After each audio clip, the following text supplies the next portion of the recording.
우리가 바라보는 이 광활한 우주, 끝없이 펼쳐진 별과 은하들 속에서 우리는 우주의 탄생과 끝에 대해 궁금해할 수밖에 없습니다. 과연 이 우주는 언제, 어떻게 시작되었을까요? 아주 오래전 인류는 밤하늘을 보며 우주의 기원을 상상하곤 했습니다. 별들은 어디에서 왔을까? 이 모든 것이 어떻게 존재하게 된 걸까? 라는 질문은 수천 년 동안 이어졌죠. 그러나 본격적으로 과학이 우주의 기원에 다가가기 시작한 것은 20세기 초가 되어서야 가능해졌습니다. 우주의 시작을 과학적으로 밝히는데 중요한 이론적 토대는 아인슈타인의 일반 상대성 이론이었고, 이 이론을 통해 우리는 우주의 본질에 한 걸음 다가설 수 있었죠. 이때 등장한 한 사람이 있었는데 바로 벨기에의 성직자이자 물리학자였던 조지 르네트르였습니다. 그는 아인슈타인의 이론을 바탕으로 우주가 정적이지 않고 계속 팽창하고 있다는 가설을 세우게 됩니다.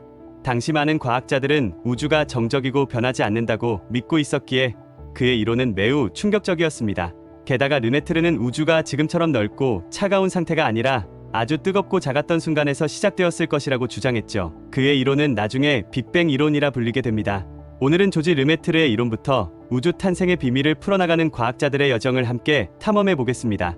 1920년대 조지 르네트르는 우주가 팽창하고 있으며 지금 우리가 보는 이 광활한 우주가 아주 작은 점에서 시작되었다는 혁신적인 가설을 세웠습니다. 르네트르의 주장은 당시 과학자들 사이에서 큰 반향을 일으켰습니다. 그는 우주가 시간의 시작부터 한 점에서 폭발적으로 팽창했다고 믿었고, 이 가설은 지금의 빅뱅 이론의 시초가 됩니다. 그런데 문제는 그가 주장한 빅뱅 이론을 뒷받침할 증거가 필요하다는 것이었죠. 당시만 해도 많은 과학자들이 여전히 우주는 정적이고 고정되어 있다고 믿었기 때문에 르메트르의 주장은 신뢰를 얻기 어려웠습니다.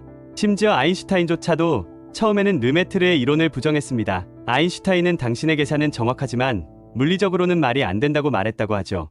하지만 1929년 미국의 천문학자 에드윈 허블이 한 발견은 과학자들이 우주가 팽창한다는 생각을 받아들이게 만드는 결정적인 계기가 되었습니다.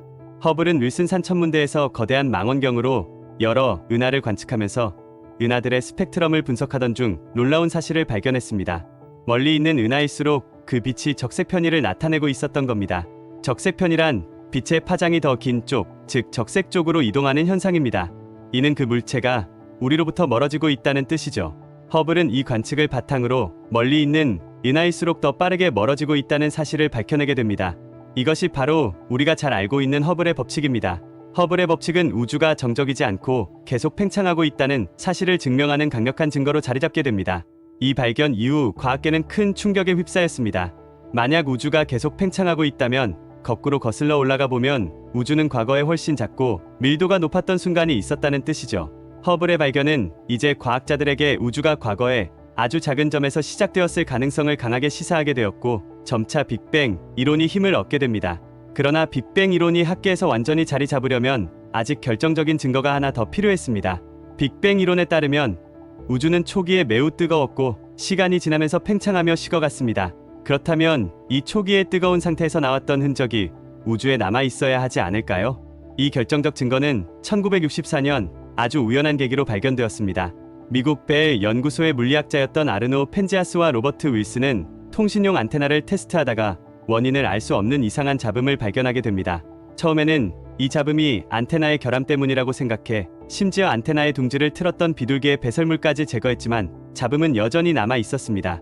결국 이 잡음이 하늘의 모든 방향에서 균일하게 들린다는 사실을 확인하게 되었죠. 펜지아스와 윌슨은 이 잡음이 지구가 아닌 우주 전체에서 온 것이라는 결론에 이르게 됩니다.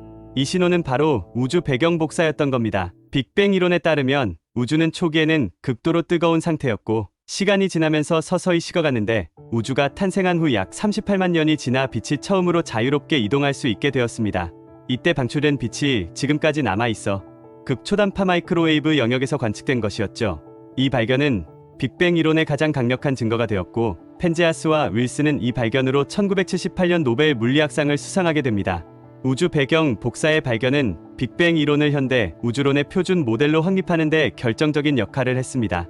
과학자들은 이제 더 이상 우주의 시작에 대해 의심하지 않았고, 우주는 약 138억 년 전 뜨겁고 밀도가 높은 점에서 시작해 폭발적으로 팽창해 지금의 모습을 가지게 되었다는 이론이 받아들여지게 되었죠. 하지만 빅뱅 이론이 자리 잡으면서도 새로운 의문들이 제기되었습니다. 우주 배경 복사는 매우 균일하게 나타났지만 현재의 우주는 은하와 은하단들이 무수히 모여있는 불균일한 구조를 가지고 있습니다. 그렇다면 과연 어떻게 이렇게 균일한 초기 상태에서 현재와 같은 거대한 우주의 구조가 형성될 수 있었을까요? 이 의문을 해결하기 위해 1980년대에 들어서 미국의 물리학자 앨런 구스는 인플레이션 이론을 제안했습니다. 구스에 따르면 우주는 빅뱅 직후 아주 짧은 순간 동안 믿기 힘들 만큼 빠르게 팽창했으며 이 급팽창이 현재의 우주 구조 형성에 중요한 역할을 했다고 설명합니다. 이 급팽창으로 초기 우주의 미세한 요동이 거시적인 구조로 확대되었고 이것이 현재 은하와 같은 구조의 씨앗이 되었다는 것이죠. 인플레이션 이론은 기존 빅뱅 이론으로 설명하기 어려웠던 우주의 평탄성 문제와 지평선 문제를 해결하는 데 큰 기여를 했습니다. 평탄성 문제는 우주의 공률이 왜 거의 0에 가까운지에 대한 설명이고 지평선 문제는 서로 인과 관계가 없을 정도로 멀리 떨어진 우주의 두 지점이 비슷한 온도를 가진 이유에 대한 설명입니다. 인플레이션 이론은 급격한 팽창 덕분에 이러한 문제들을 자연스럽게 해결할 수 있었고 우주론의 중요한 모델 중 하나로 자리 잡게 됩니다. 또한 과학자들은 우주의 나이와 크기도 인플레이션 이론과 관측 결과를 통해 추정할 수 있었습니다. 현재 가장 정밀한 측정에 따르면 우주의 나이는 약 138억 년으로 추정됩니다. 우리가 관측할 수 있는 우주의 크기는 약 930억 광년에 이르지만 실제 우주는 이보다 훨씬 더 클 수 있다고 합니다. 우리는 단지 관측 가능한 우주만을 볼 수 있을 뿐이며 그 너머에 훨씬 더 광활한 우주가 존재할 가능성이 크죠. 우주의 탄생과 팽창에 대한 연구는 여전히 현재 진행형입니다. 이제 과학자들은 우주가 앞으로 어떤 운명을 맞이할지에 대한 질문을 던지고 있습니다. 우주는 영원히 팽창할 것인가? 아니면 언젠가 팽창이 멈추고 다시 수축할 것인가? 우리는 여전히 이 질문에 대한 답을 찾기 위해 계속 연구하고 있습니다. 새로운 관측 장비와 기술이 등장하면서 우리는 우주에 대해 조금씩 더 많은 비밀을 알아가고 있습니다. 예를 들어 차세대 제임스 웹 우주 망원경은 우주 초기의 별과 은하를 훨씬 더 정밀하게 관측할 수 있을 것입니다. 또한 중력파 탐지 기술의 발전은 지금까지는 볼 수 없었던 새로운 우주의 면을 밝혀줄 것입니다. 중력파는 블랙홀의 충돌이나 초신성 폭발 같은 대규모 사건에서 발생하는 파동으로 이 파동을 통해 우리는 우주의 탄생과 진화를 더욱 깊이 이해할 수 있게 될 것입니다. 우주에 대한 연구는 우리 존재에 대한 근본적인 질문과 맞닿아 있습니다.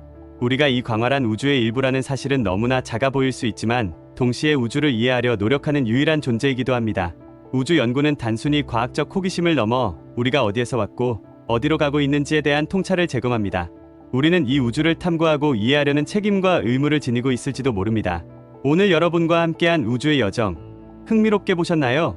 앞으로도 인류는 우주 탐험을 계속해 나갈 것이고 새로운 발견들이 우리를 더 큰 미지의 세계로 이끌 것입니다.